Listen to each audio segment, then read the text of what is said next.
आप सभी दर्शक गणों को नव वर्ष की हार्दिक शुभकामनाओं के साथ माननीय के.डी. तिवारी जी आप सभी लोगों को अभिवादन करते हुए इस नाट्य प्रस्तुति के संबंध में थोड़ा सा परिचय देने जा रहे हैं।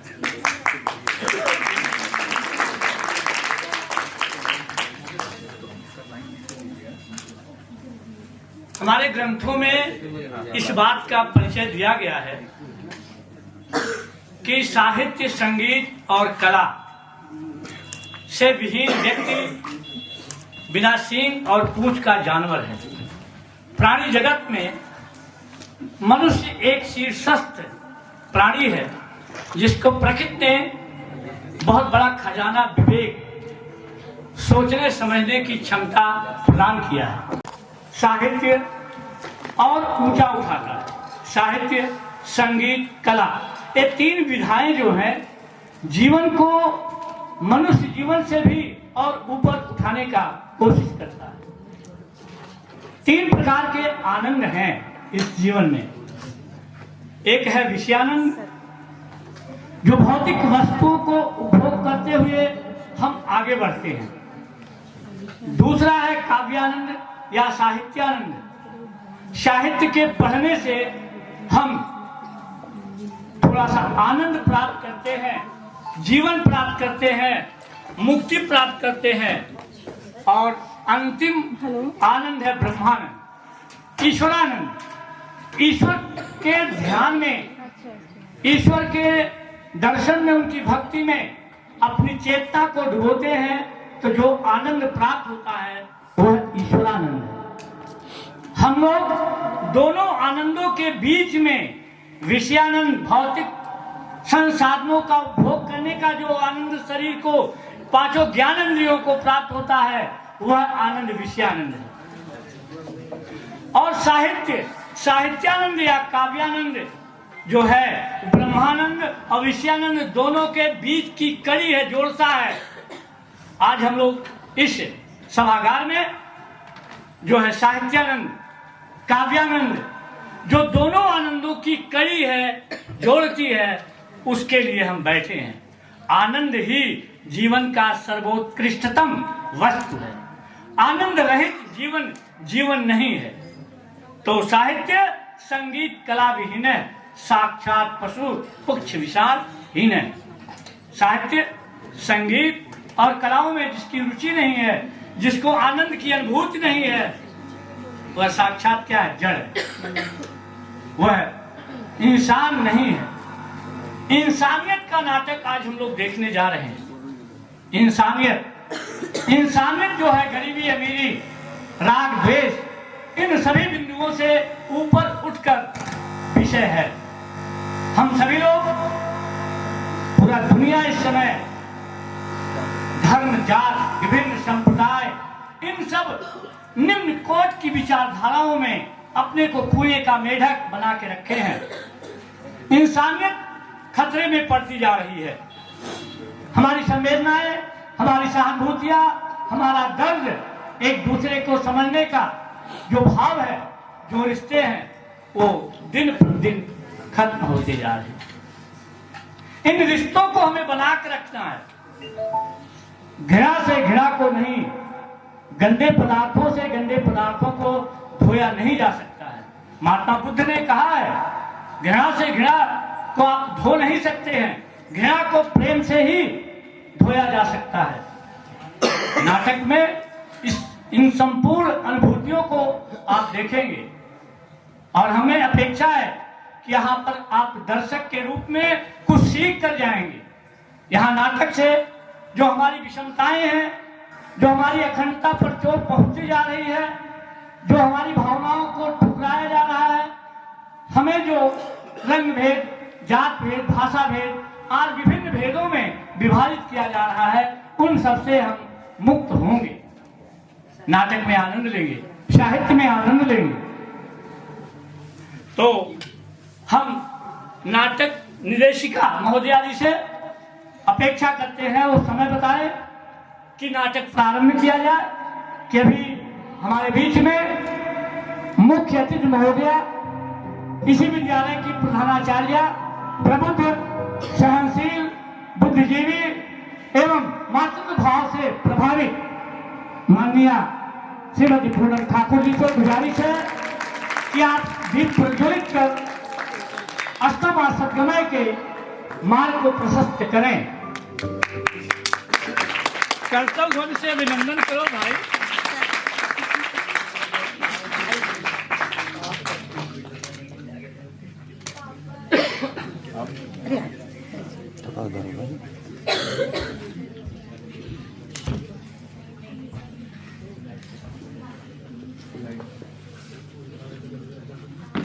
हमारे ग्रंथों में या दुनिया के किसी भी ग्रंथ में गहराई से अगर जाएं तो ये मिलता है कि सभी ग्रंथों में उल्लिखित सामाजिक बन करके हम संस्कारित होते हैं।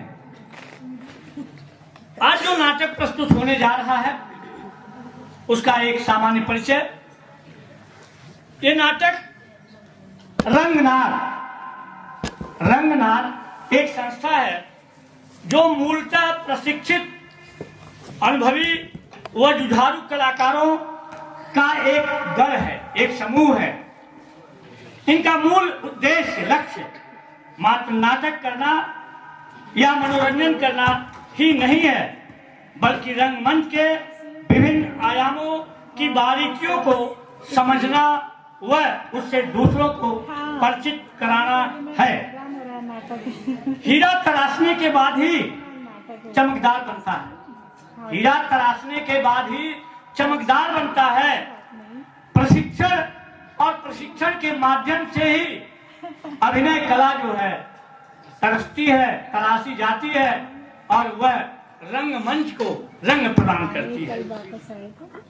रंगकर्मी अपने हर पल अपने को तराशता है और रंगनाथ रंग विशेषज्ञों के अनुभव का हमेशा स्वागत करता है। हमारे बीच में प्रधानाध्यापिका महोदया, मुख्य अतिथि महोदया का पदार्पण हो चुका है। विलंब है, स्वागत है। सर क्षमा प्रार्थी हैं।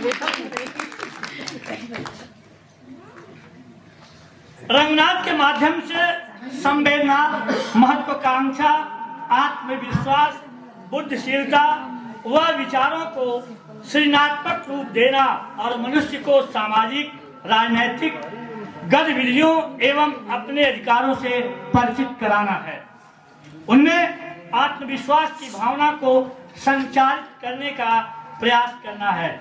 लखनऊ रंगमंच में रंग कर्म की चेतना को जागृत करना एवं हिंदी रंगमंच को एक नए रूप व आकार के साथ दर्शकों के सामने प्रस्तुत करता है। भरत मुनि नाट्य शास्त्र के सर्वोत्कृष्ट रचनाकार भरत मुनि थे। भरत मुनि ने नाट्य के विषय में बहुत कुछ लिखा है। उन्होंने साहित्य जगत को ये बताया है कि साहित्य सबसे सर्वोत्कृष्ट उपलब्धि है मानव समाज की, उसमें भी नाटक जो है सर्वोत्कृष्टतम है। अभिज्ञान शाकुंतल में कालिदास ने अभिव्यक्त किया है कि अभिज्ञान शाकुंतल नाटकों का सर्वोत्कृष्ट नाटक है और उसमें भी अंक चौथा सर्वोत्कृष्टतम में सर्वोत्कृष्ट है। अभिज्ञान शाकुंतल भारतीय मानव जीवन की रूपरेखा को चित्रित करता है नाट्य कला के माध्यम से। नाट्य कला समाज को प्रेरित और अत्यंत संवेदनशीलता के साथ लोगों को प्रभावित, मोटिवेट करता है। जो मीठी ईद नाटक हम लोग देखने जा रहे हैं, उसकी रूपरेखा यह है, समाज में जो विभिन्न प्रकार का भेदांतर है, ऊंच नीच का, सामाजिकता का, सांप्रदायिकता का, उस पर चोट किया गया है। एक राजेश नाम का व्यक्ति है जिसका जो ईमानदार है किंतु बार बार ट्रांसफर होने की वजह से परेशान होता है। उसका मुलाकात अब्दुल जी से होता है। अब्दुल जी समाज के गरीब तबके के आदमी हैं और अपने जीवन को किसी प्रकार से दो रोटी के लिए निरंतर संघर्ष करते हुए आगे बढ़ते हैं। उनका ट्रांसफर जम्मू कश्मीर में होता है राजेश जी का। वहां पर अब्दुल जी से परिचय होता है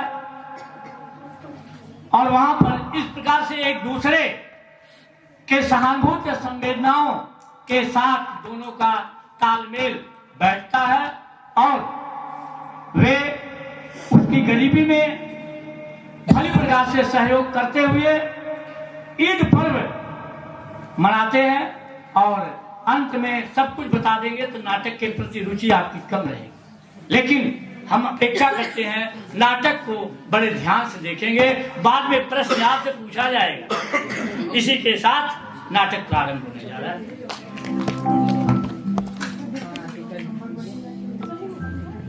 मनु, ये क्या लिखा है तुमने? कुछ समझ नहीं आ रहा है। मनु, अभी तो यही था, कहाँ चला गया? मनु, मनु, पता नहीं ये कहाँ चला जाता है। मनु,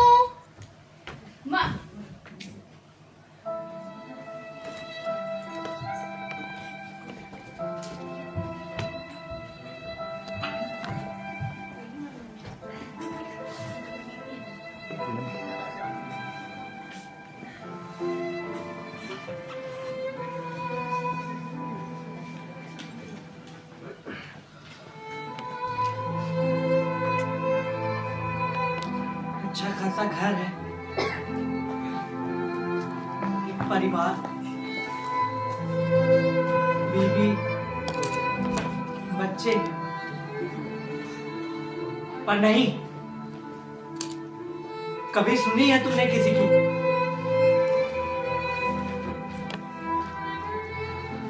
अब झेलो, इसी लायक हो तुम। अब किससे झगड़ा मोल ले लिया तुमने? तुम्हें भी लगता है कि मैं झगड़ा करता हूँ? अरे भाई, गलती हो गई। तुमसे किसने झगड़ा किया वो बताओ। वही ठेकेदार, बड़ा बेईमान और बदतमीज आदमी है। अरे जब रेलवे उसे समय पर पूरा पैसा दे देती है तो क्या उसका फर्ज नहीं बनता कि वो समय पर काम पूरा करे? हाँ। और वो भी पूरी ईमानदारी के साथ। हाँ, होना तो यही चाहिए। वही तो, पर वो समय पर काम पूरा नहीं करता है तो मुझे गुस्सा आएगा कि नहीं आएगा? आएगा। तुमने उस पर काम का दबाव बनाया और उसने तुम्हारी शिकायत तुम्हारे चीफ इंजीनियर से कर दी, है ना? लेकिन ये सब तुम्हें कैसे पता? अरे इसमें बताना क्या है, हमेशा तो ऐसे ही होता आया है। तुम ईमानदारी से काम करते हो, तुम्हें काम में ढिलाई पसंद नहीं आती, और जब तुमने ठेकेदार को टोका तो उसको लगा कि तुम उसे परेशान कर रहे हो। वो तुम्हारे चीफ इंजीनियर का सर चिढ़ा है। अरे ऊपर से लेके नीचे तक सब टैक्टफुल है और तुम टैक्टलेस, सीधे साधे। हाँ, हूँ मैं टैक्टलेस। नहीं होती मुझसे बेईमानी। तो फिर ये बड़बड़ क्यों? अरे जब तुम्हें ऐसे लोगों से उलझने में मजा आता है तो ट्रांसफर का दर्द भी झेलना ही पड़ेगा ना। एक मिनट, लेकिन ये ट्रांसफर वाली बात तो मैंने तुम्हें नहीं बताई। तुम्हें कैसे पता चल गया? तुम्हारे उतरे हुए मुंह से। अरे जितने साल हमारी शादी को नहीं हो गए उतने तो तुम्हारे ट्रांसफर हो गए हैं। झट पोस्टिंग पर ट्रांसफर। अच्छा ये बताओ, डिप्टी चीफ गोयल साहब ने कुछ नहीं कहा? चीफ इंजीनियर को समझाने की कोशिश नहीं की उन्होंने? नहीं, वो तो उल्टा मुझे ही समझा रहे थे। कह रहे थे कि मैं चीफ इंजीनियर साहब से माफी मांग लूं। अरे जब मैंने कोई गलती नहीं करी तो मैं क्यों माफी मांगू? पता है, गोयल साहब में और मुझ में ज्यादा फर्क नहीं है। वो भी मेरी तरह ईमानदार और टैगलेस हैं, लेकिन उनमें और मुझ में एक बेसिक फर्क है कि वो अपनी आंखों के सामने गलत होता देख कर भी कुछ नहीं कहते, और मैं रिएक्ट कर देता हूँ। ऐसा ही हूं मैं। तुम्हें बुरा लग रहा है क्या? नहीं, मुझे बुरा नहीं लग रहा है। मैं बेईमान नहीं हूँ। बात खत्म, मतलब खत्म, बस। खत्म ना? तो चलो बताओ, कहाँ ट्रांसफर हुआ है? जम्मू। क्या? जम्मू? हमारे लखनऊ से इतना दूर? हाँ शादा, जम्मू से उधमपुर तक रेलवे लाइन का काम है। मेरे जैसे कई इंजीनियर वहां काम कर रहे हैं। अब मेरा ट्रांसफर भी वहीं हो रहा है। कब जाना है? कल सुबह की ट्रेन है। क्या? कल सुबह? अरे तुम फौजी हो क्या कि यहाँ ऑर्डर आया और तो तुम चल पड़े? अरे तुम इंजीनियर हो, फौजी नहीं। कहा नहीं इनसे? ये ट्रांसफर नहीं है शादा, मुझे मेरी ईमानदारी की सजा मिल रही है बस।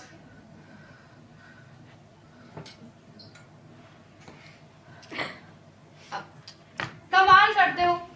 अरे जम्मू जाना है, पैकिंग करनी होगी, शॉल, रजाई, गरम मोजे, सब कुछ पैक करना होगा। और मुझे बताओ तुम्हें क्या क्या पैक करना है? हम लोग ना पैकिंग शुरू करते हैं, बहुत रात हो गई है। ठीक है चलो। अरे देख क्या रहे हो, चलो मुझे बताओ क्या क्या पैक करना है।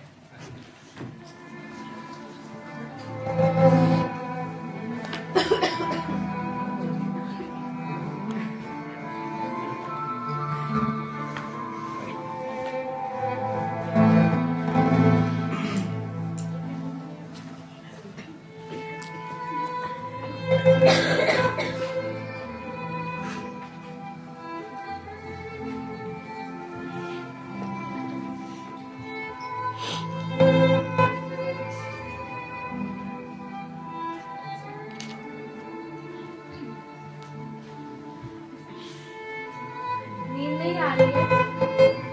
किस बात की परेशानी है?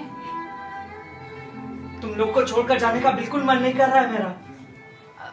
तो छोड़ दो नौकरी। इतना आसान है क्या? नहीं, पर इतना मुश्किल भी नहीं है। तुम लोग को क्या खिलाऊंगा? देखा जाएगा।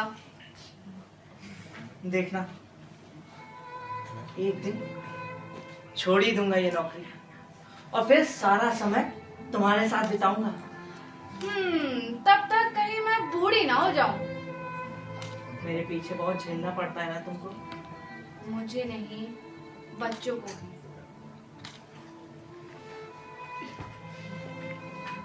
कोई खुशी नहीं दे पाया तुम्हें शादा,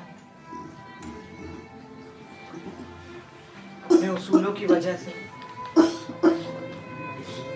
पापा को लगता था कि उनकी बेटी की शादी एक ईमानदार इंजीनियर से हुई है। उन्हें क्या मालूम कि वो ईमानदार इंजीनियर एक बंजारा निकलेगा। चल तुम भी कपड़े पहनो। क्या? हम सब साथ में चलते हैं। पर और बच्चे? बच्चे भी, हम सब साथ में चलेंगे। इमोशनल हो रहे हो ना?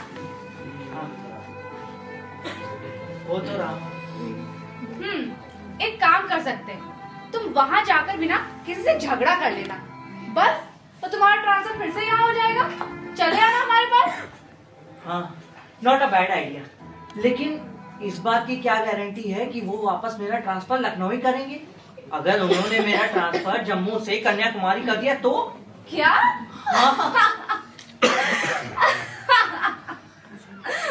मेरे पीछे भी ऐसी ही हंसती रहना। इस बात का वादा नहीं कर सकती। तुम रोगी तो पता लग जाएगा मुझको। कोई खुशी नहीं दे पाया तुम्हें शायद, अपने उसूलों की वजह से। तुम्हारे उसूल ही मेरी खुशी है विजय।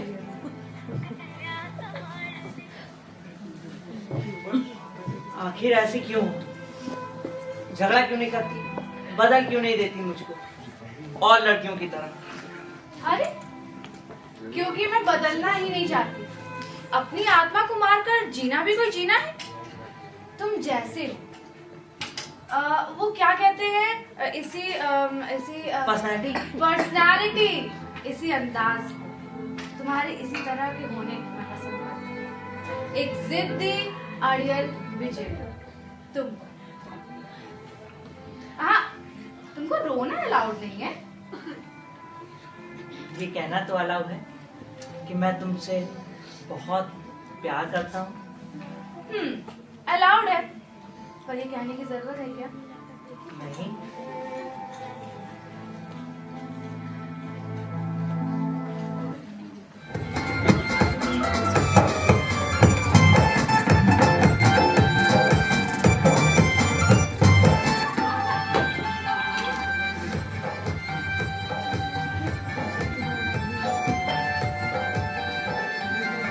आ जाओ भाई, गेट खुला हुआ है। Good morning sir. Good morning. मैं राजेश महाजन। हाँ राजेश, मैं तुम्हारा ही इंतजार कर रहा था। आओ बैठो भाई। Thank you sir. और चाय पियोगे? पी लेंगे सर। हाँ हाँ पियोगे, क्यों नहीं, मैंने ही बनाई है भाई, अभी लाता हूँ।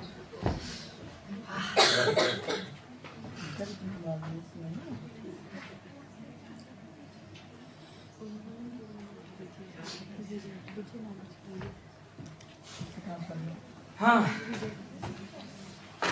ये लो भाई।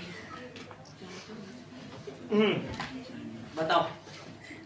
सर गुप्ता साहब का आदेश है कि आप विंडो का काम देखेंगे और सारा मिट्टी का काम और पुल का काम आपके ही अंडर रहेगा। वैसे राजेश, ये जोन तो कितनी दूर है यहाँ से? सर लगभग 8 किलोमीटर होगा। अच्छा,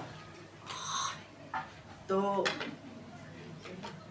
देखो राजेश, मैं यहाँ पर नया सा हूँ, तो तुम मुझे थोड़ा गाइड कर देना। जरूर सर। हाँ, तो तय रहा, मैं तुम्हारा असिस्टेंट रहूंगा। ये क्या कह रहे हैं सर आप? मैं और अश्विंदर दोनों ही आपके साथ रहेंगे। हम दोनों अपने काम के इंचार्ज तो हैं, पर रिपोर्टिंग आप ही करेंगे। इसके अलावा 2 चैनमैन भी आपके जरूरत के हिसाब से आपके साथ ही रहेंगे। चलो मान लेता हूँ तुम्हारी बात।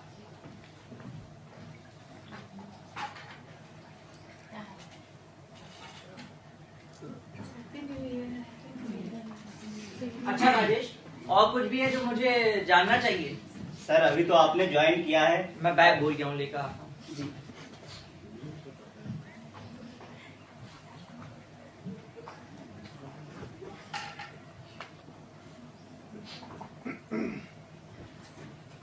हाँ सर अभी तो आपने ज्वाइन किया है, अभी तो आपको सभी कुछ जानना है। अच्छा अच्छा। अच्छा राजेश, ये गुप्ता साहब कैसे आदमी, मतलब बाय नेचर? अच्छे हैं सर, बस काम उनको वक्त पर पूरा चाहिए।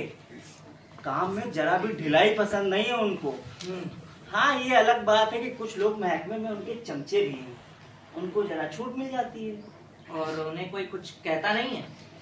मैं तो कहता हूँ आप भी ऐसे लोगों से कुछ मत कीजिए। जरा होशियार रहिएगा और बेकार में किसी से पंगा मत लीजिएगा। हर जगह वही हाल है राजेश, हर जगह वही हाल है। अच्छा ये बताओ, तुम यहाँ अपने परिवार के साथ रहते हो? नहीं सर, मेरा परिवार नासिक में है। बच्चों की पढ़ाई का नुकसान होता है, इसीलिए उन्हें वहीं रहने दिया। मतलब तुम भी यहाँ मेरी तरह अकेले ही हो? जी सर। अच्छा, ये जो जम्मू से उधमपुर तक रेलवे लाइन का काम हो रहा है, क्या उम्मीद है कब तक पूरा हो जाएगा? कुछ कहा नहीं जा सकता सर। कहीं कहीं तो तवी नदी के किनारे किनारे भी रेलवे लाइन बिछाने का प्लान है। तवी नदी, यार मेरा बड़ा मन था कि मैं एक बार तवी नदी में नौका विहार करूं। अरे सर, एक बार क्या कई बार करिएगा। हम लोग जब सामान खरीदारी करने शहर जाते हैं तो तवी नदी होकर ही जाते हैं। अच्छा, और वापसी भी तवी नदी से ही होती है फिर? नहीं सर, वापसी में सामान होता है तो हम लोग टेम्पो से आ जाते हैं। हाँ, तो कब ले चल रहे हो मुझे तवी नदी की सैर कराने? सर जब आप कहें, फिलहाल तो हमें जीप से चलना है। हाँ। नहीं सर, बैग मुझे दे दीजिए। अरे ये लो। तो गुप्ता साहब साइड पर मिलेंगे ना? हाँ सर मिलेंगे। चल।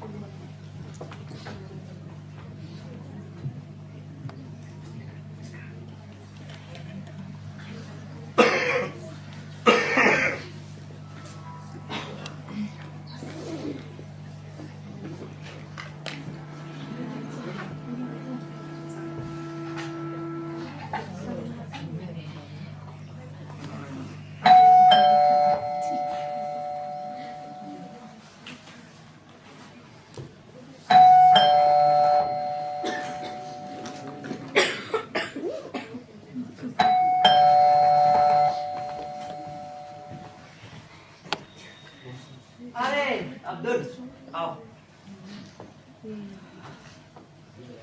इतनी रात को सब ठीक है ना? अब्दुल, अब्दुल, क्या हुआ? किसी ने तुमसे कुछ कहा? अब्दुल, कुछ कहना है तुम्हें? अब्दुल, घर पर सब ठीक है ना? अब्दुल, जब तक तुम मुझे बताओगे नहीं कि क्या बात है, तब तक मैं तुम्हारी मदद कैसे कर पाऊंगा?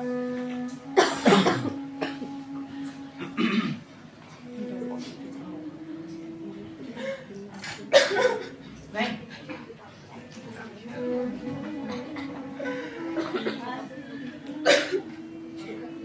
रुको, मैं पानी लेकर आता हूँ।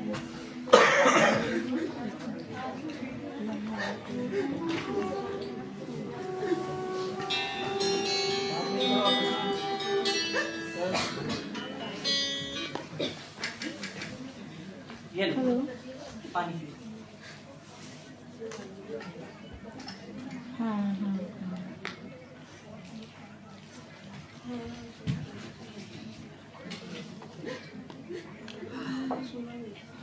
अब बताओ क्या हुआ?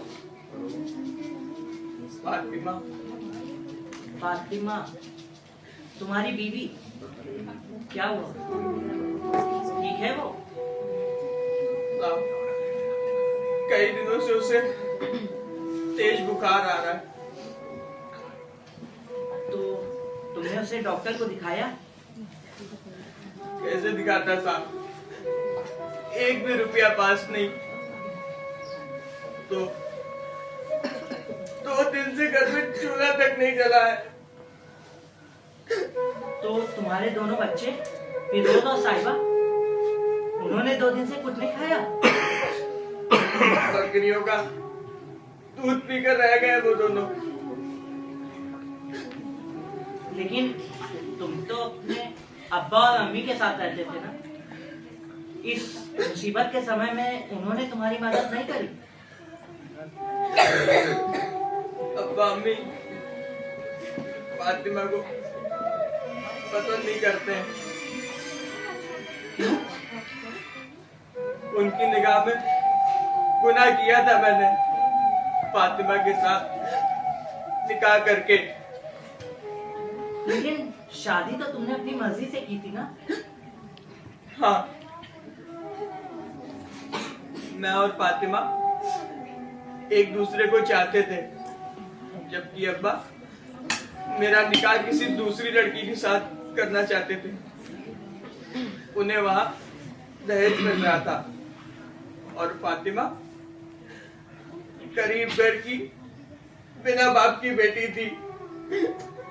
निकाह के बाद अब्बा ने साफ मना कर दिया कि वो फातिमा के हाथ का पानी तक नहीं पिएंगे, और हमारे इतने बड़े घर में एक टीन डालकर कमरा बनवा दिया और हम दोनों को घर से निकाल दिया। अब से बस वो कमरा और उसके सामने का बरामदा ही हमारा घर है। और अब तुम रहते कहाँ? मतलब कौन से गांव में? मजीन गांव, जो पुल बन रहा है ना साहब, उसी के पास मेरा गांव है। वो जो जब मेन रोड जाने लगो तो बीच में जो गांव पड़ता है, मजीन गांव, वही? हाँ, तुम रुको, मैं आता हूँ।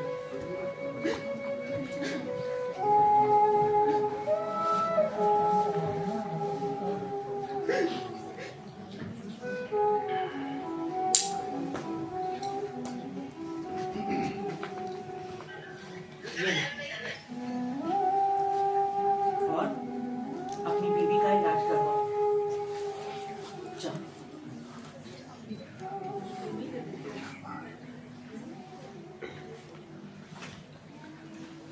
साहब,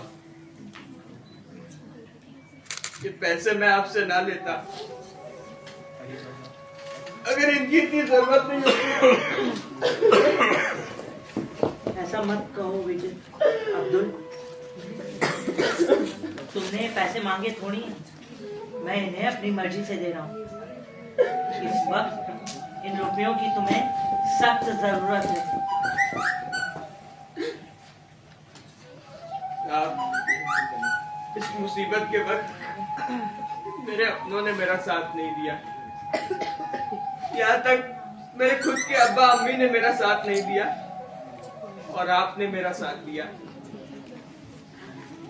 खुदा के भेजे फरिश्ते हैं आप साहब। कैसे शुक्रिया अदा करूं मैं आपका, कैसे? ऐसा मत कहो अब्दुल। मैं एक मामूली इंसान हूँ, इससे ज्यादा कुछ नहीं। भगवान चाहते हैं कि मैं तुम्हारी मदद करूं, तो मैं कर रहा हूं। अब उठो और फातिमा को डॉक्टर को दिखाओ।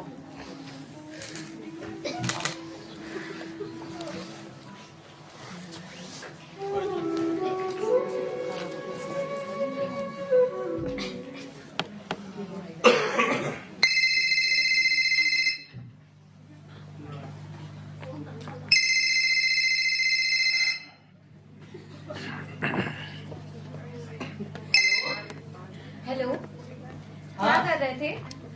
नहीं, तुम्हें याद कर रहा था बस। सच? हाँ मुझे याद कर रहे थे? हाँ, तुम्हें याद कर रहा था। झूठ? अच्छा, क्यों याद कर रहे थे? देखो शारदा, जब व्यक्ति किसी के प्यार में होता है ना, तो एक अजीब के एहसास से सराबोर रहता है। कितनी ही मुसीबतें क्यों ना आ जाए, ये प्यार का एहसास जो है उसके वजूद को भीतर तक भिगोए रखता है। तो इंजीनियर साहब कभी बन गए हैं? किसी से प्यार व्यार हो गया है क्या वहाँ पर? हाँ, है। बहुत खूबसूरत सी, प्यारी सी, मासूम सी लड़की। लड़की? हाँ। कौन है वो लड़की? बूझो तो जानो। अब कुछ क्लू तो दो। क्लू? एस अक्षर से नाम है उसका। अच्छा, एस से। एस से क्या हो सकता है? सरस्वती। सरस्वती? हाँ, सरस्वती का नाम शारदा है। तो शौक होगा ना? हाँ, मैंने सोचा सरस्वती तो यहाँ जम्मू में है, तुम्हें उसके बारे में कैसे पता चला? अच्छा, अब मारूंगी, ठीक है? बच्चे कैसे? कैसे होंगे? यहाँ तुम्हारे बिना ना किसी को कुछ अच्छा ही नहीं लगता। हेमा तो हर वक्त रोती रहती है, कहती है कि उसको तुम्हारे पास ले चलो। देखना, एक दिन छोड़ ही दूंगा ये नौकरी, और फिर सारा समय तुम्हारे साथ बिताऊंगा। अच्छा, ये बताओ, खाना तो ठीक से खाते हो ना? टिपिकल बीवियों वाले वही सवाल। अरे बताओ ना। हाँ हाँ, खाता हूँ। यहाँ मेरे 2 मित्र बन गए हैं, राजेश और अश्विंदर। दोनों बहुत ख्याल रखते हैं मेरा। ये तो अच्छा है। अच्छा, कुछ दिन की छुट्टी लेके तुम यहाँ क्यों नहीं आ जाते हो? नहीं नहीं, ये पॉसिबल नहीं है। वर्कलोड काफी है, कल सुबह भी साइट पर जल्दी निकलना है। अच्छा ठीक है, तो तुम सो जाओ, वरना नींद नहीं पूरी होगी। चलो, good night. Good night. Bye.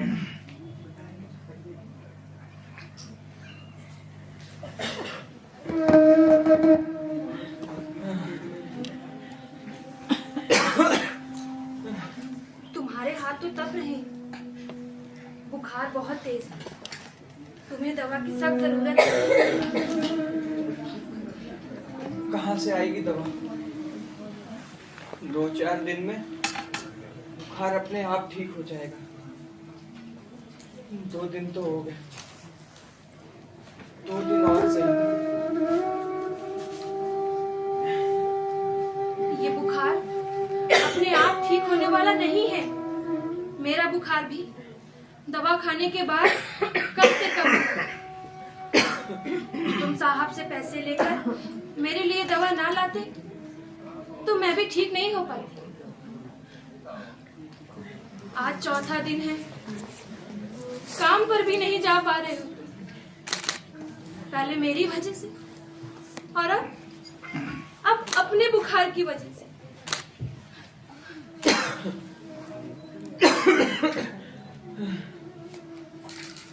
सुनो, ये कड़े बेच देते हैं। क्या कह रही हो तुम? मैं ठीक ही तो कह रही हूँ। ये कड़े ऐसी मुसीबत के वक्त काम नहीं आएंगे तो कब आएंगे?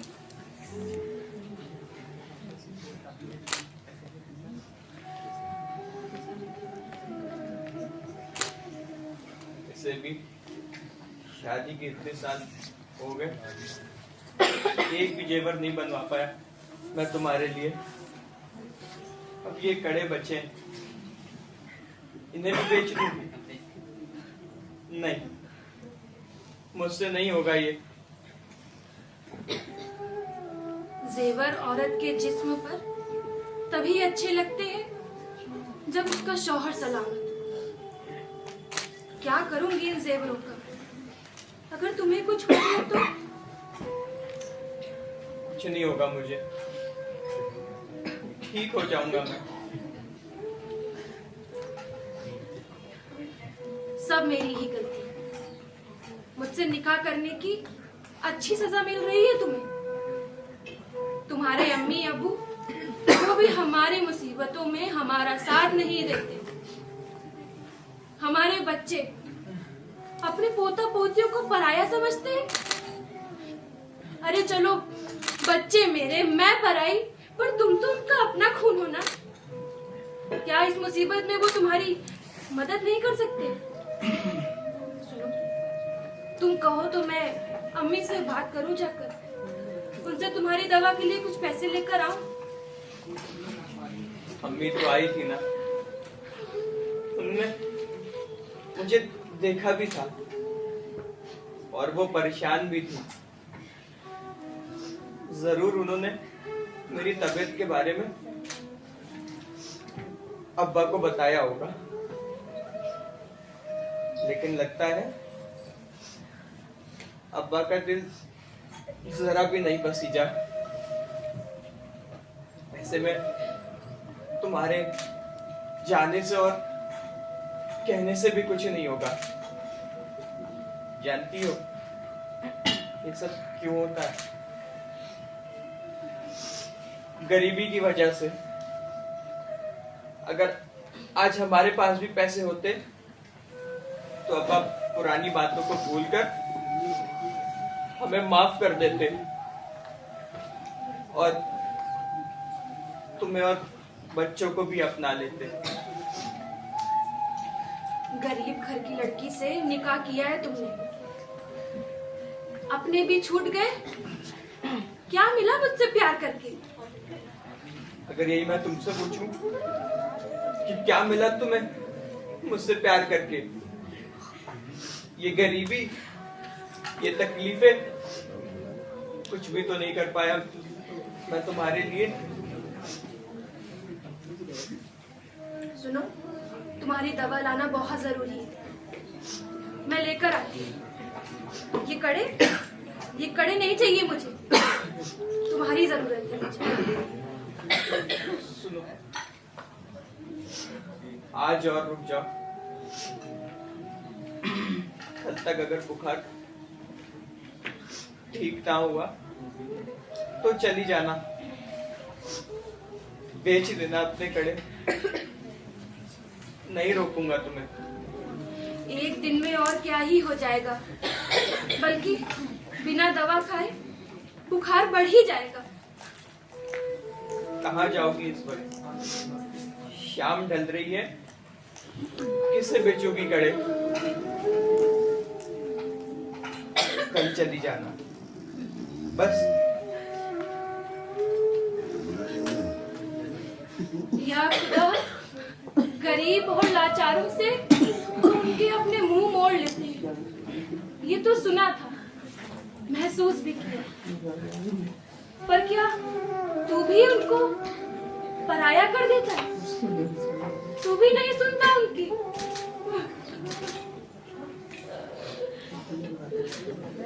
अब्दुल, अब्दुल,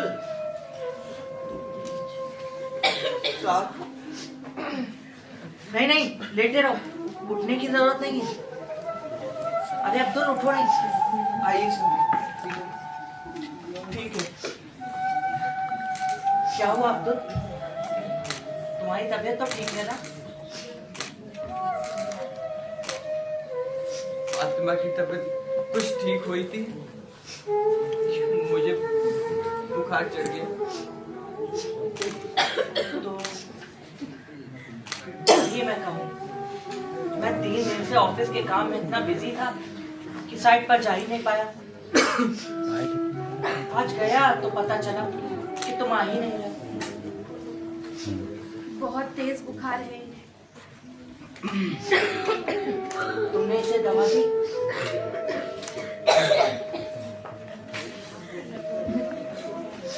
तुम आराम करो अब्दुल, मैं दवा लेकर आता हूँ। साहब, आप तकलीफ मत कीजिए। इसमें तकलीफ की क्या बात है? तुम बीमार हो तो मेरा फर्ज बनता है कि मैं तुम्हारी मदद करूं। तो मैं कर रहा हूँ, इसका ख्याल रखना।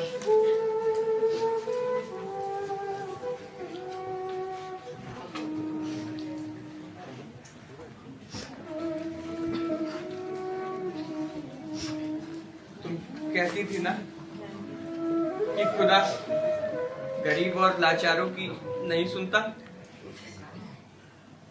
देखा तुमने,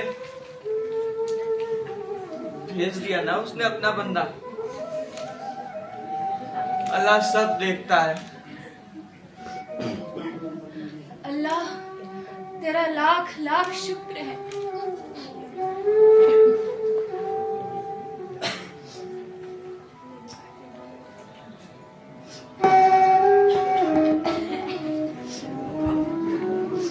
मुझे पता नहीं था कि तुम यहाँ आने वाले हो।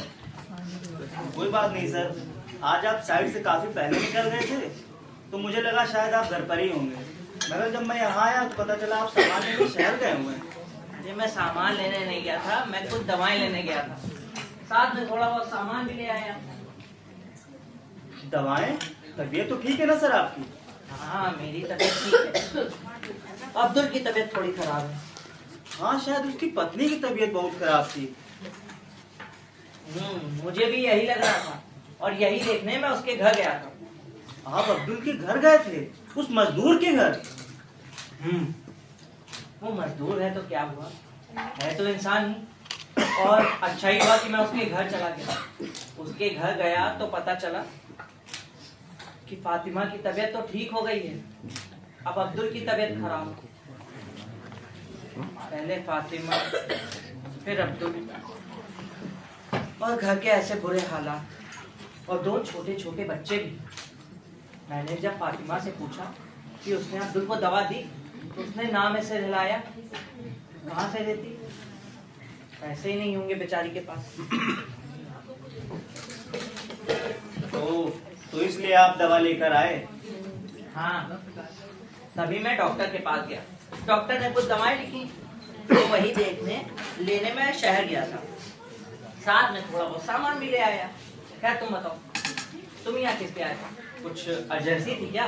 नहीं सर, कल आप ऑफिस के काम से दिल्ली जाने वाले हैं तो मैंने सोचा आपसे मिलता चलूं। अच्छा, बस इसीलिए? जी। चलो ठीक है।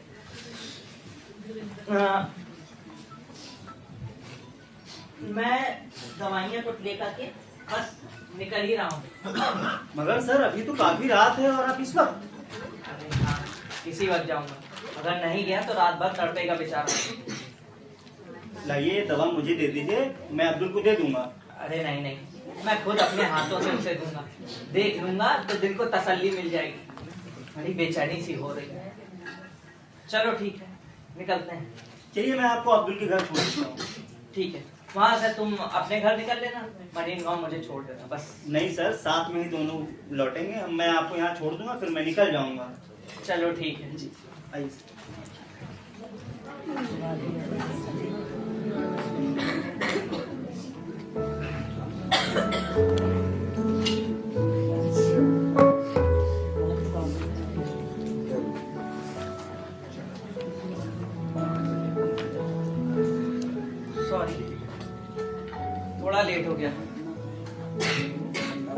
बच्चे तुम्हारा इंतजार कर करके सो गए।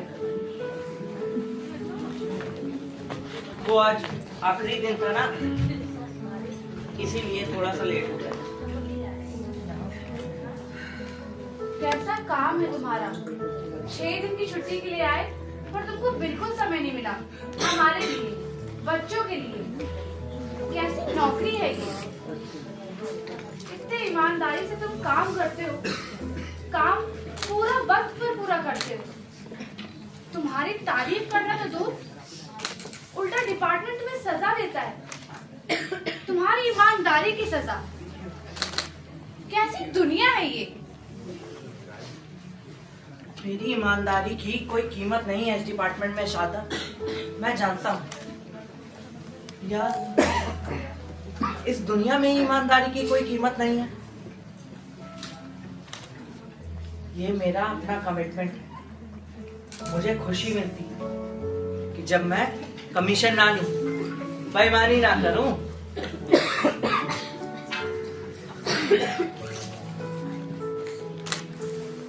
सजा को तुम सजा थोड़ी समझते हो, मजा आता है तुम्हें, है ना? हाँ, सच कहूँ तो मजा आता है, या ये कहूँ कि तैयार रहता हूँ मैं कि जो मैं करने जा रहा हूँ उसका परिणाम जो है काफी भयानक होगा। कमाल हो तुम भी। पर कभी कभी लगता है कि अन्याय कर रहा हूँ तुम्हारे साथ। अच्छा, वो कैसे? टाइम नहीं दे पाता ना तुम्हें और बच्चों को। कभी भी ट्रांसफर हो जाता है और सारी जिम्मेदारियां तुम्हारे ऊपर जाकर डालकर चैन से निकल जाता हूँ।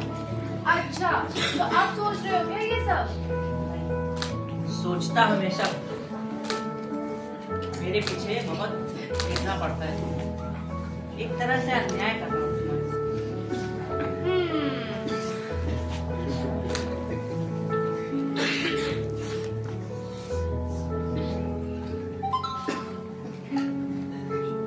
तो आज इंजीनियर साहब मेरे साथ न्याय करने के मूड में है।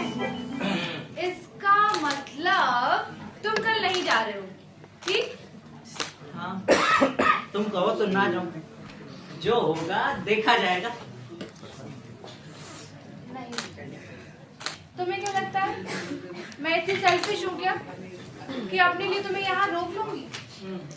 अरे तुम्हारी खुद की जिंदगी है, जिंदगी जीने का अपना एक अंदाज है, उन सबको मैं बांध लूं? नहीं, मुझसे नहीं हो पाएगा। मैं तुम्हारे सपनों को परवाज देना चाहती हूँ, उन्हें काटना नहीं चाहती। और वो कहते हैं ना, if you love someone set it free, if it comes back to you it yours, and if it's not it never was.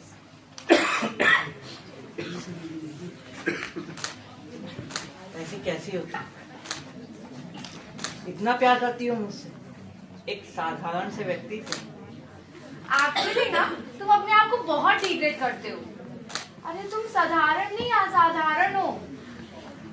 प्यार का कोई पैमाना नहीं होता, वरना पता चल जाता कि मैं तुमसे ज्यादा प्यार करती हूँ या तुम मुझसे। सच? हाँ। अरे मैं तो पूछना ही भूल गई, तुम खाना तो खा के आए हो ना? पहले तुम बताओ, तुमने कुछ खाया? तुम्हारे बिना मैं खाती हूँ क्या? मुझे पता है, इसी वजह से मैंने भी कुछ नहीं खाया। तो चलो खाना खा लेते हैं, बहुत रात हो गई। क्या बना है? तुम्हारे पसंदीदा राजमा। अरे वाह, चलो।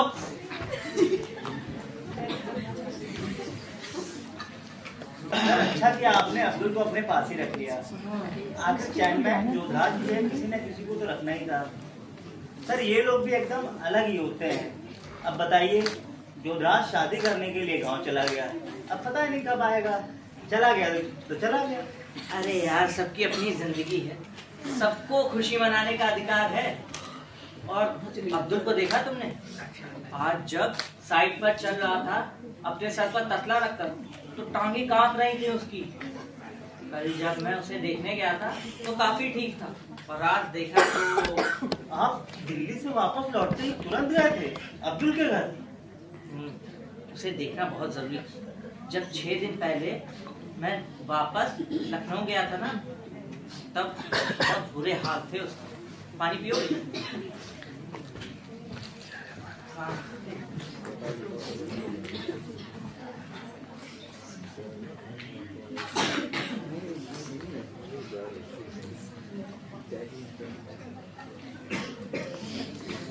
इसीलिए मैं उसको देखने गया। अब्दुल से आपको बहुत हमदर्दी हो गई है, बहुत ख्याल रहता है आपको उसका। यार हम कौन होते हैं किसी का ख्याल रखने वाले? वो है ना, वो हमारे ताल मिलाता है। वो चाहता है कि हम कुछ अपनी जिंदगी में बेहतर करें। हमारे ताल मिलाने वाला वही है। उसी हिसाब से हमारी जिंदगी में कोई अपना बन जाता है और कोई अच्छा लगने लगता है। लोग सोचेंगे कि एक मजदूर और एक इंजीनियर का कैसा रिश्ता, पर कहीं कुछ है। पता है, शुरुआत जरूर हमदर्दी से हुई, पर अब मैं उसके बारे में सोचने लगा कि कैसे मैं उसके लिए कुछ बेहतर कर पाऊं, जिससे उसकी जिंदगी और बेहतर हो। कहीं कुछ तो है। सर एक बात कहूँ, हाँ, आप अच्छे आदमी हैं, इमोशनल आदमी हैं, वरना एक इंजीनियर और मजदूर के बीच कोई रिश्ता नहीं होता, ना ही बन सकता है। यार यही तो मैं अभी तुमसे कह रहा था। छोड़ो यार, छोटी सी जिंदगी है, इतना कैलकुलेशन क्या करना। जो भी ऊपर वाला दे उसे स्वीकार कर लेना चाहिए। चलो ठीक है, अब कल सुबह साइट पर मिलते हैं। काफी रात हो गई। Okay sir, good night sir. Good night.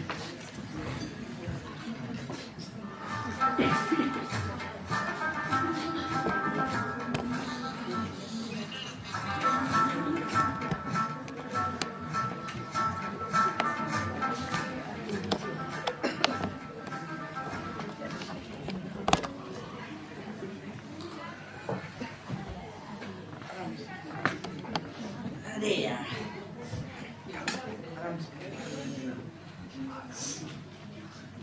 अरे बाप रे।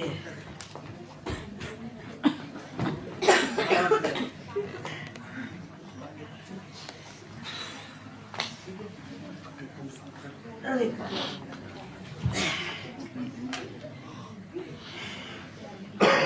ये नहीं मुसीबत। सर अब जब तक आपका प्लास्टर नहीं कट जाता, आपको आराम ही करना होगा। अब पड़े रहो 3 हफ्ते घर पे, बोरियत होगी सो अलग। सर साइड पर जब आपका पैर मुड़ा और बहुत तेज से दर्द हुआ, मैं तभी समझ गया था कि पैर में फ्रैक्चर हो गया। पता है, ऐसे में घर की कमी बहुत खलती। अब बहुत दिन तक मैं ऑफिस भी नहीं जा पाऊंगा, घर पर पड़ा पड़ा बोर होऊंगा। कोई भी काम हो तो बेझिझक मुझे कह दीजिएगा। और अकेले क्यों सर, मैं तो आता ही रहूंगा सुबह शाम, और आते हुए आपके लिए शहर से सामान भी ले आया करूंगा। और फिर अब्दुल तो रहेगा ही ना 24 घंटे। 24 घंटे?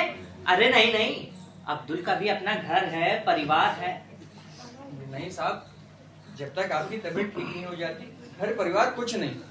मैं आपके पास रहूंगा, आपका और घर का सारा काम कर दूंगा, आपके लिए रोटी भी बना दूंगा। रोटी बनानी आती है तुमको? आती है ना साहब। तो जब मेरे लिए रोटी बनाओगे तो अपने लिए भी बना लेना। नहीं साहब, अपनी रोटी लेने तो मैं अपने ही घर जाऊंगा।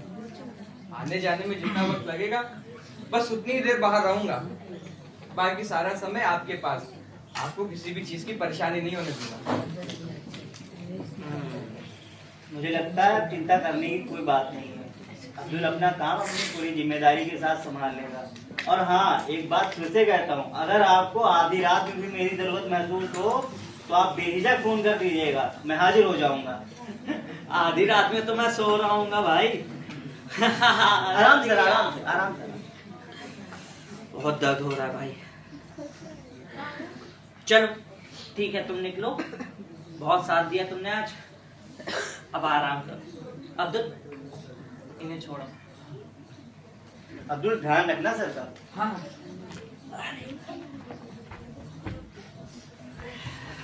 अब्दुल। हाँ साहब। यहाँ आना। अच्छा, मैं ये कह रहा था कि तुम्हें 24 घंटे रुकने की जरूरत नहीं, दिन दिन में आ जाया करना अरे और ऐसे कैसे? रात में मैं मैनेज कर लूंगा।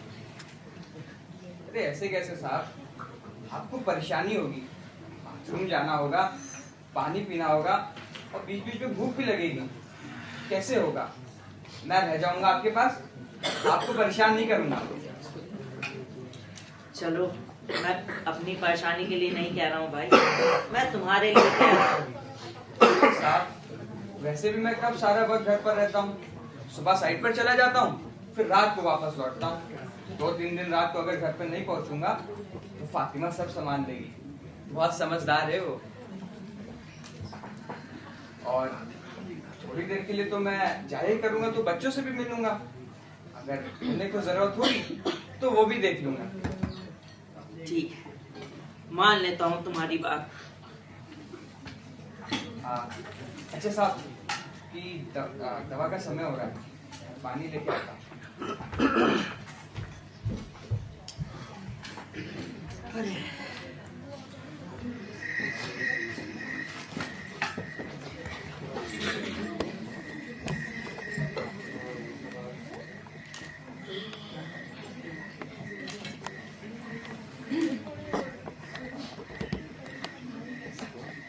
अब्दुल,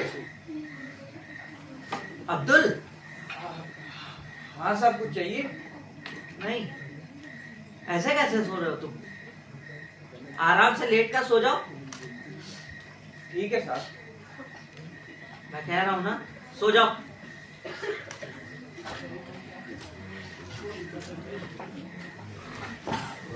अरे ऐसे कैसे सो रहे हो? जाओ अंदर से दरी और चादर तो ले आओ। साहब मैं यहीं पे ठीक हूँ। मैं कह रहा हूँ ना, जाओ अंदर से दरी और चादर लेकर के आओ।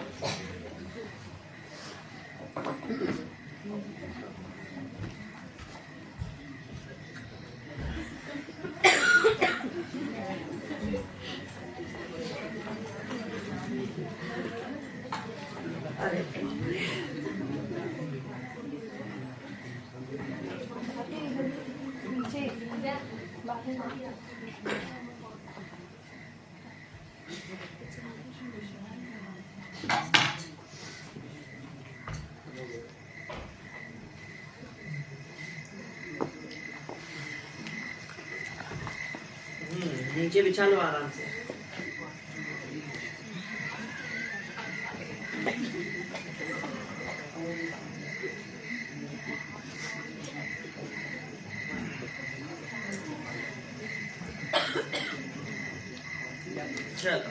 Good night. साहब हाँ कुछ जरूरत होगी तो मुझे बता दीजिएगा। बिल्कुल।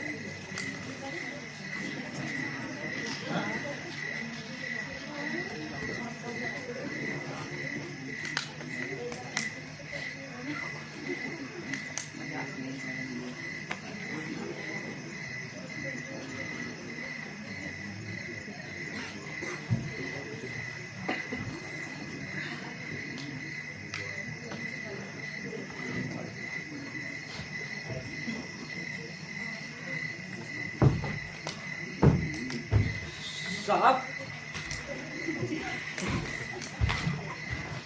क्या हुआ साहब? टॉयलेट जा रहा है। चलिए। यो अब्दुल,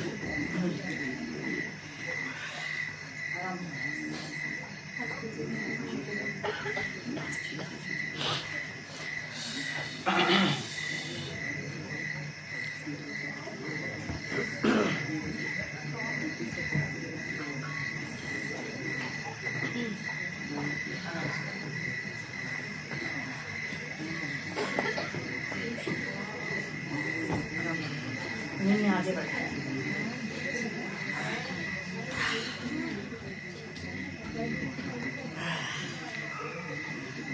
दर्द हो रहा है? नहीं, ठीक है। अब आराम करो तुम।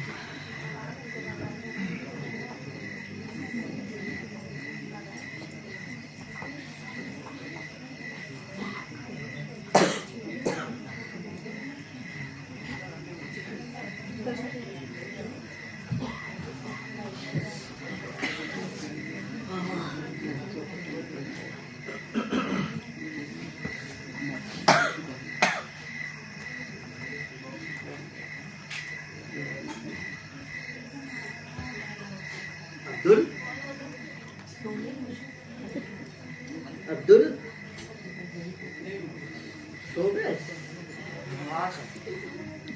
क्या सो गए? अंगा रहे हो तुम तो। नहीं साहब।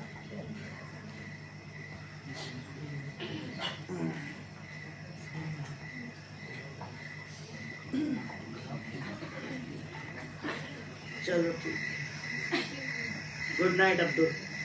गुड नाइट साहब।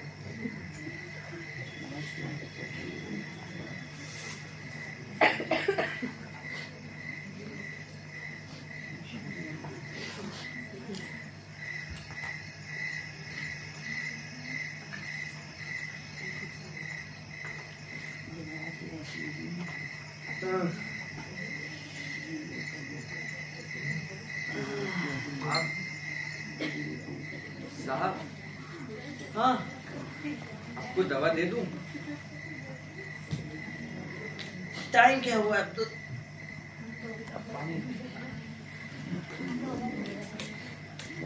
तुमने घड़ी देखी थी क्या?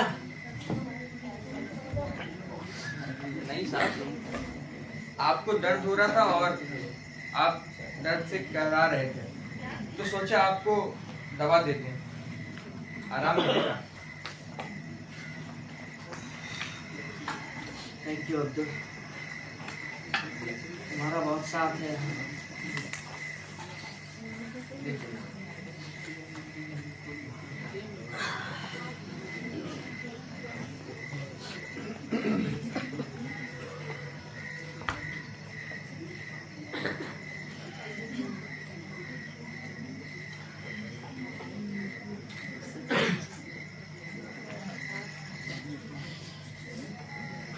चाय दोगे?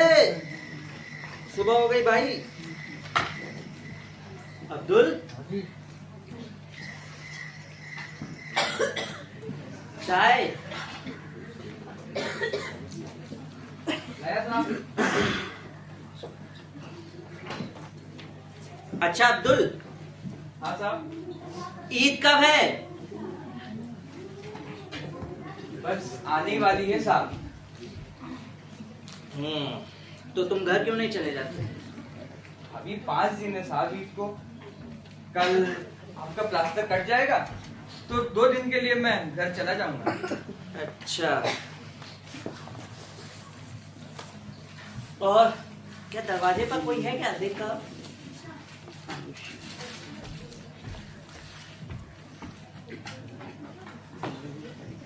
राजेश, आओ भाई। Good morning, good morning. बैठो। हाँ हाँ, ले आओ ले आओ, चाय ले आओ। राजेश, सुबह सुबह साइट पर नहीं गए क्या आज? सर कल मैं आ नहीं पाया तो मैंने सोचा आज आपसे सुबह सुबह मिलता चलूं और कुछ कागज भी साइन कराने थे। ठीक।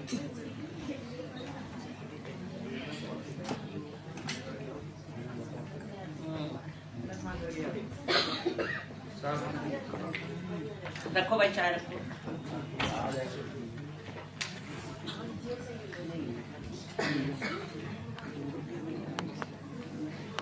चलो ये भी बढ़िया है। अब कल मेरा प्लास्टर कट जाएगा, फिर मैं साइट पर जा सकूँ, मजा आ जाएगा। साहब एक बात बोलूं?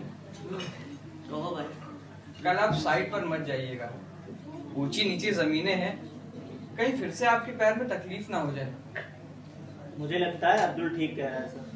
आप अभी 3-4 दिन ऑफिस से काम देखिएगा, तो उसके बाद आप आराम से साइट पर आइएगा प्लास्टर कट जाने के बाद। तब तक हम लोग साइट पर संभाल लेंगे। चलो ठीक है, मान लेता हूँ तुम लोग की बात भी। चाय पियो भाई।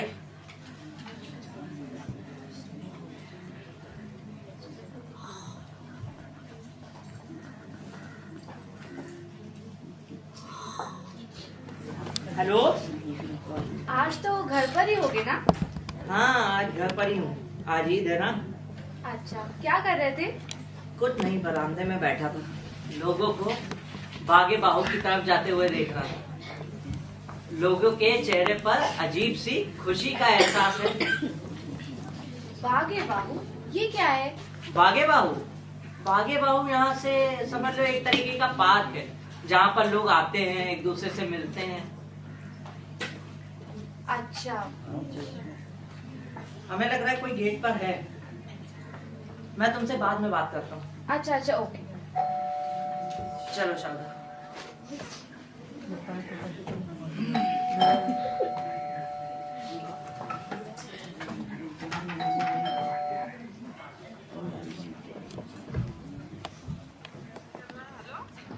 अरे आओ अब्दुल, कैसे हो? ईद मुबारक साहब। अच्छा हाँ, ईद मुबारक भाई, ईद मुबारक। कैसे हो? ईद मुबारक साहब। ईद मुबारक, ईद मुबारक। हाँ तो ये क्या है? जी शीर है, मीठी सी भैया। मेरे लिए? जी। अरे तो लाओ भाई, मुझे तो। खाकर देखिएगा साहब, पता नहीं आपको पसंद आएगी या नहीं। अरे क्यों नहीं आएगी भाई, जरूर आएगी, जरूर आएगी। मैं इसे आराम से खाऊंगा।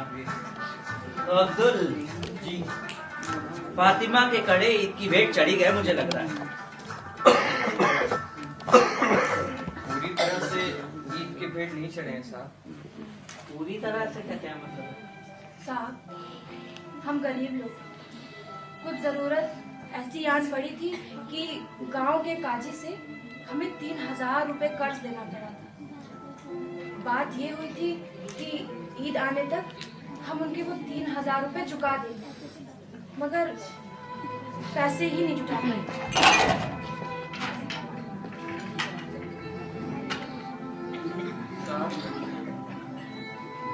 इसी वजह से इसके कड़े सुनार के वहाँ गिरवी रखने पड़े और सुनार से 5000 रुपए उधार लेना पड़ा, जिसमें से 3000 रुपए काजी का उधार चुका दिए और 1000 रुपए में हमारी ईद मन गई। साहब, मैं चाहता तो नहीं था कि इसके कड़े बेचूं, मगर मेरे चाहने ना चाहने से कभी कुछ हुआ है क्या? अल्लाह की मर्जी। कोई बात नहीं, अल्लाह ने चाहा तो फिर वापस आ जाए, और नहीं भी आए तो भी कोई बात नहीं। साहब, मुझे सोने पहनने का कोई शौक नहीं। वो बाजार में मिलते हैं ना नए नए डिजाइन वाले कड़े, नकली होते हैं और सुंदर भी होते हैं, सस्ते भी मिल जाते हैं। मैं वही पहन लूंगी साहब। मैं समझ गया, मतलब तुमको अपने कड़े गिरवी रखने का जरा भी गम नहीं। बिल्कुल। और अगर अब्दुल कर्जा ना चुका पाया तो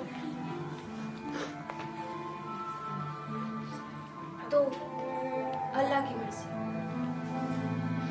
साहब, इसके कौन से जेवर आज तक मैं छुड़ा पाया हूँ? अब ये कड़े ही बचे थे बस, अब शायद ये भी नहीं रहेंगे।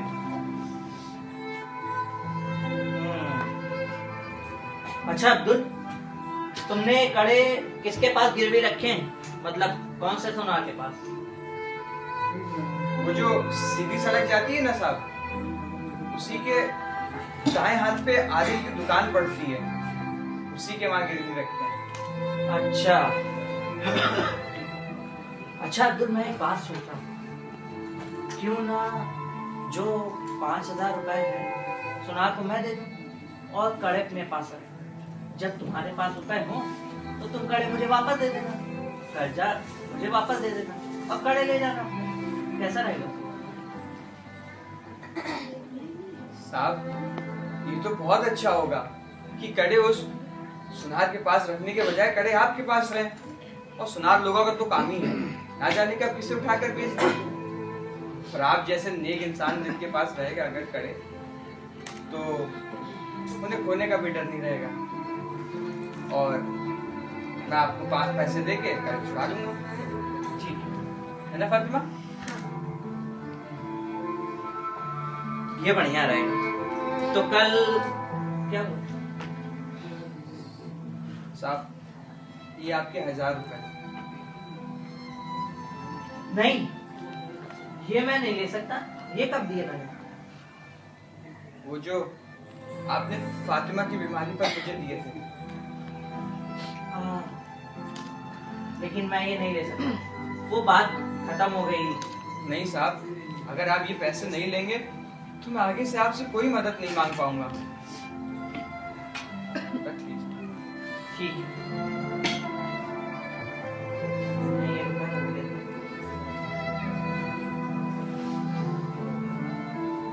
अच्छा तो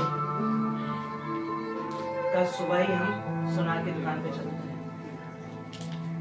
जी ठीक है साहब, मैं कल आता हूँ। ठीक है। ईद मुबारक अब्दुल। ईद मुबारक सर। ईद मुबारक। आपकी मुबारकबाद से तो सचमुच हमारी ईद मीठी हो गई।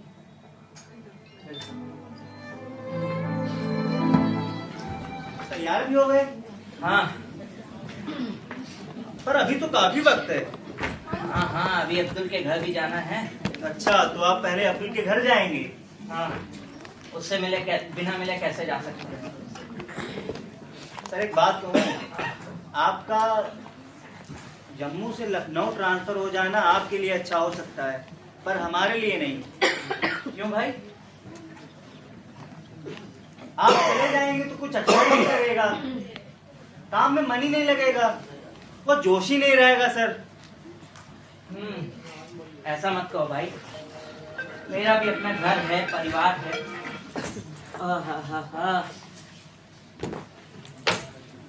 वो लोग भी मुझे बहुत मिस करते हैं। पता है, जब 3 हफ्ते मेरा यहाँ पर प्लास्टर चढ़ा तो बहुत कमी खली उस बीच। हाँ, अब्दुल तो था और तुम भी आ जाया करते थे कभी कभी, पर फैमिली का ना होना बहुत खला उस बीच। हाँ सर, मैं समझ सकता हूँ, फैमिली तो फैमिली ही है, हम कहाँ। ऐसा नहीं है राजेश, तुम लोग भी मेरी फैमिली ही हो। ऐसा लगता है कि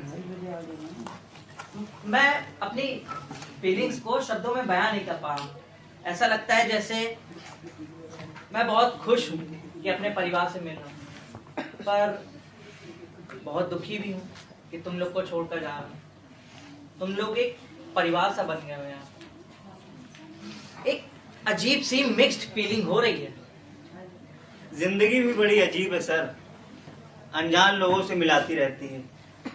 बिना किसी फीलिंग के हम एक दूसरे से मिलते हैं, और रिश्ते, ये दोस्ती जब गहराई तक पहुंचते हैं तब ऐसा लगता है कि सब कुछ खत्म हो रहा है, सब कुछ छूट जाता है हमेशा के लिए। बिल्कुल राजेश, ऐसा लग रहा है जैसे तुम मेरी फीलिंग्स को शब्दों में बयां कर रहे हो।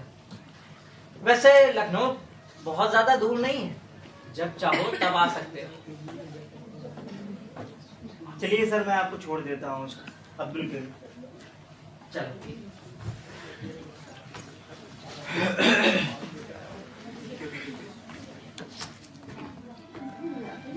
साहब, हाँ, आप चाय पिएंगे? नहीं नहीं, बस निकलूंगा। अभी ट्रेन का वक्त हो रहा है ना, हम दोनों तो आने ही वाले थे स्टेशन पर। कोई बात नहीं, मैं ही आ गया तुम लोग से मिलने।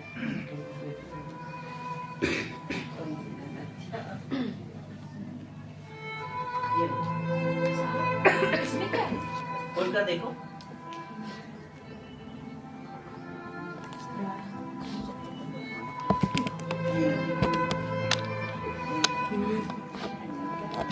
साहब, ये हम नहीं ले सकते, हमने अभी तक आपके पैसे नहीं चुकाए। मैं कह रहा हूँ, कौन कहता है कि तुमने मेरे पैसे नहीं चुकाए? अरे मैं खुद कहता हूँ, कब दिए मैंने आपको पैसे? 5,000 रुपए देकर आपने इन्हें सुनार से लिया था। जब मैं आपको 5,000 रुपए दे दूंगा तब इन्हें रखने का मुझे हक होगा। ऐसा मत कहो, तुमने मेरे 5,000 रुपए कब के चुका दिए अब्दुल? कब के? कब दिए मैंने आपको? जब मेरा एक्सीडेंट हुआ था, मुझे प्लास्टर चढ़ा था, तुम मेरे साथ रहे थे कि नहीं? हाँ, तुम दिन रात मेरी सेवा करते थे और मेरे साथ मेरे ही घर में रहते थे, ठीक है? ठीक है। तुम्हें तनख्वाह मिलती थी दिन में काम करने की, और 10 रातों के लिए तुम मेरे साथ रहे। तो उन 10 रातों का 500 रुपए रोज के हिसाब से 5,000 रुपए हुआ कि नहीं हुआ? पर साहब, वो 10 रातें तो मैं अपने मन से रुका था आपके पास। नहीं, कैलकुलेशन में मुझसे जीत नहीं सकते।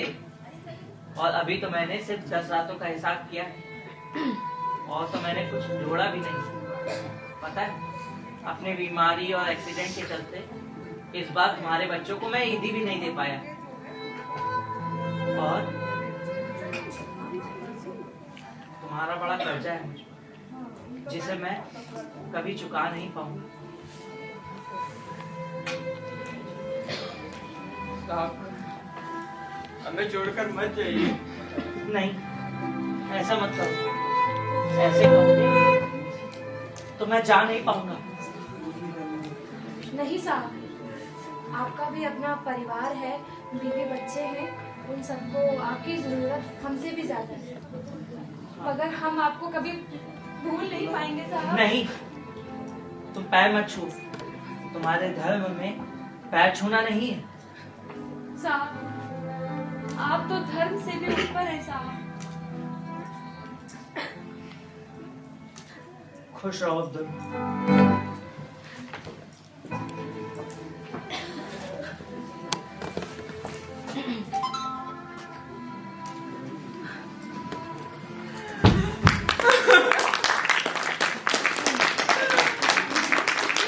हम अनाथ हो गए फातिमा। साहब का हमारे साथ इतना ही वक्त गुजारना तय। अरे हमें तो अल्लाह का शुक्रिया अदा करना चाहिए कि उन्होंने अपना बंदा हमारी जिंदगी में खुशियां भरने भेजा। अब वो कहीं और जाएंगे और दूसरे मजलूम इंसानों की मदद करेंगे। तुम ठीक कहती हो फातिमा। साहब खुदा के भेजे बंदे थे, खुदा सलामत रखे उन्हें, मेरी भी उम्र लग जाए उन्हें।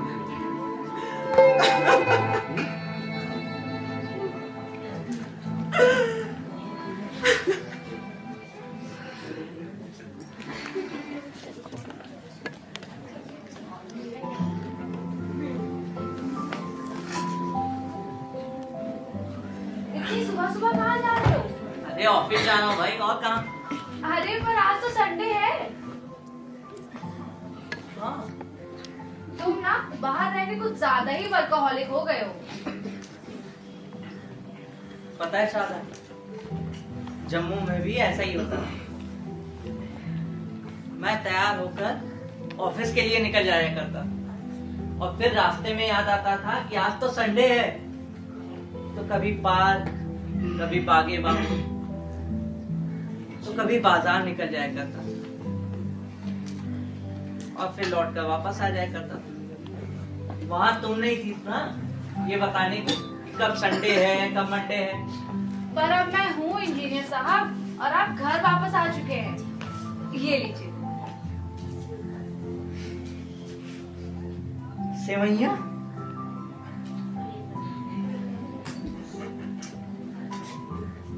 शीर, मीठी ईद। मीठी? ये क्या है? इसे देखकर अब्दुल और फातिमा की याद आती है। अब्दुल फातिमा?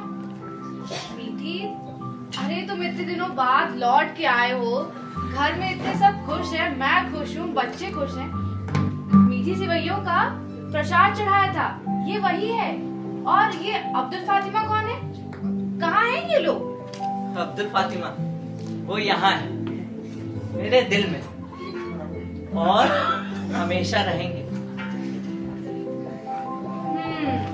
कुछ तो बहुत जरूरी है जो तुम मुझे बताना चाहते हो।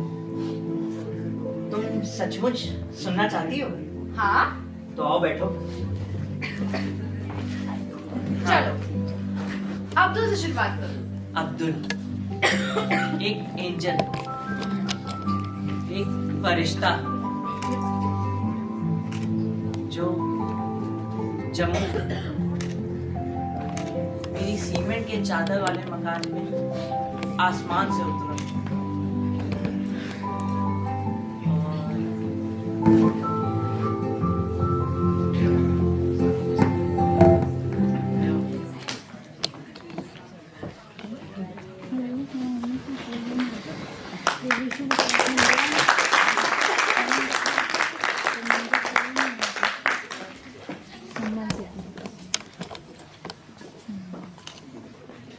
ये नाटक की प्रस्तुति समाप्त हो गई है।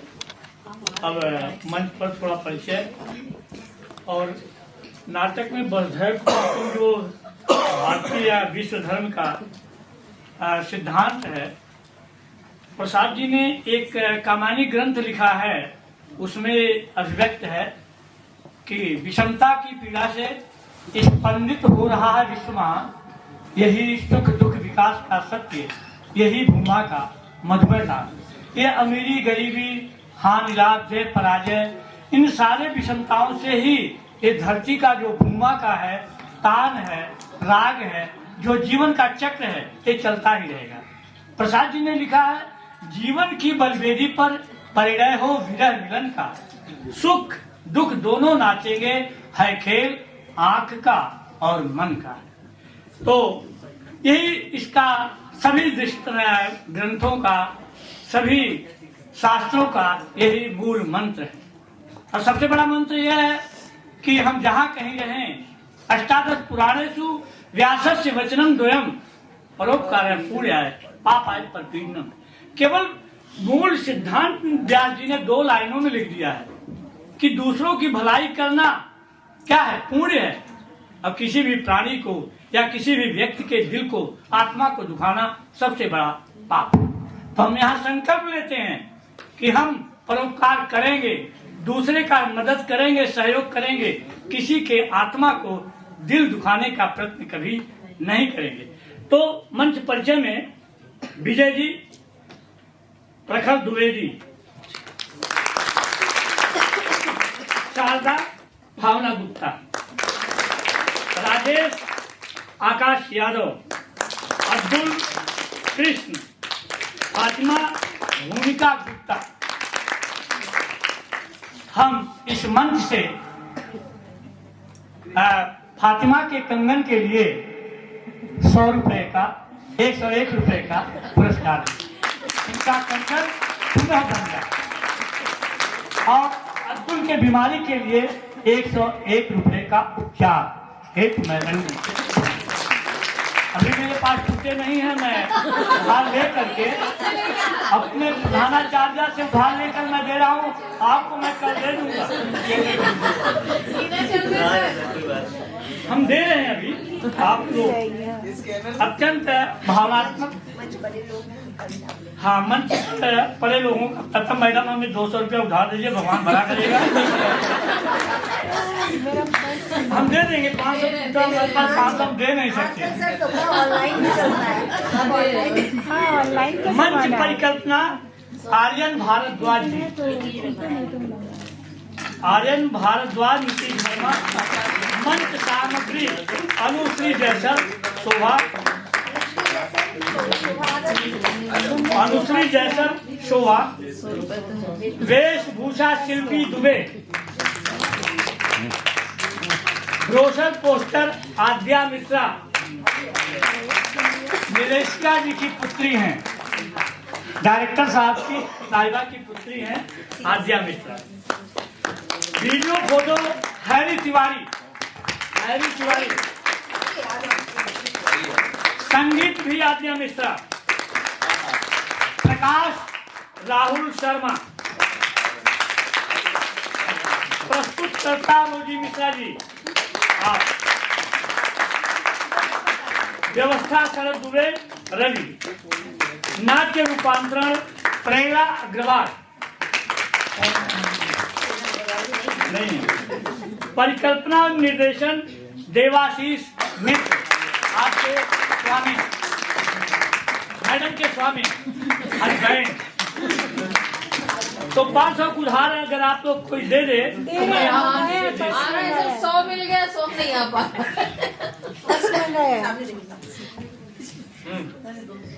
मैडम 200 दे दीजिएगा।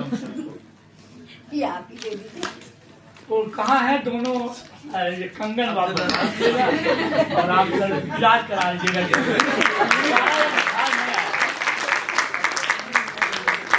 दोबारा बुखार नहीं आना चाहिए। मैं कुछ कहना चाहती हूँ। मैं बहुत आभारी हूँ कैंटोनमेंट बोर्ड की, सीओ सर की, जिन्होंने परमिशन दी यहाँ पर ये नाटक करने की। हमने अभी इसको करना तो पहले था, लेकिन स्कूल अभी तो छुट्टियां हो गई तो बच्चे कम मिले। ये एक सीख थी बच्चों के लिए, अच्छा प्रेरणा के लिए था, तो इसलिए ये बच्चों के बीच नाटक करने की सोची गई थी। चलिए अगली बार ज्यादा संख्या में जब लोग होंगे फिर से दोबारा करा जा सकता है, फिर करेंगे। और मैं यहाँ पर अपने जो हमारी अभी तो 2 प्रिंसिपल्स हैं, मैं चाहूंगी वो मंच पर आए, और केडी सर जो कितने सालों से हम लोग साथ में काम कर रहे हैं, और वो पीछे पीछे हमारी संस्था में भी 1-2 बार आ जाते हैं, बीच में भटक भी जाते हैं, गायब हो जाते हैं, और कभी कभी आ जाते हैं, तो उनका सपोर्ट भी हमेशा रहा है। तो हम चाहेंगे छोटी सी रंगनाथ की तरफ से एक छोटी सी भेंट है।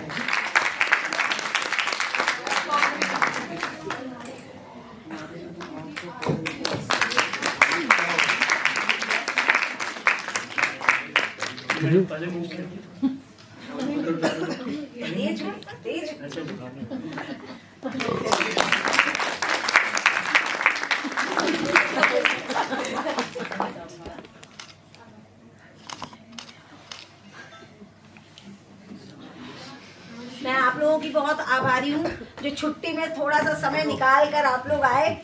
बहुत बहुत धन्यवाद।